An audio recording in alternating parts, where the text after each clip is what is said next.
వచ్చిందమ్మ వయ్యార్ అయితే వ్యూస్ కోసం వైరల్ కోసం అయితే ఒక మనిషిని అయితే రోడ్డు పైన చించపరచడం కాకుండా మతం గురించి చెప్పుకుంటూ అతన్ని వాడు వీడు సిగ్గు లేకుండా అని మాట్లాడుతున్నది.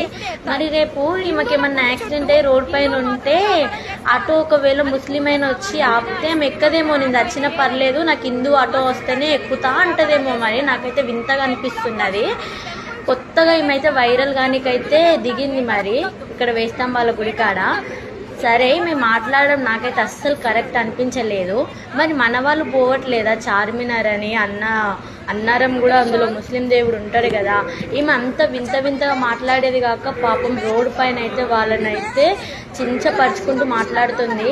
దీన్ని అసలు ఏమంది ఇట్టాలో నాకైతే అర్థమైతే లేదు. ఒక వ్యూస్ కోసం వైరల్ కోసం మేమైతే ఇంతకైనా దిగజారేటట్టు అయితే ఉన్నదని నాకైతే అనిపించింది. మీరేమంటారో కామెంట్ అయితే చేసేయండి.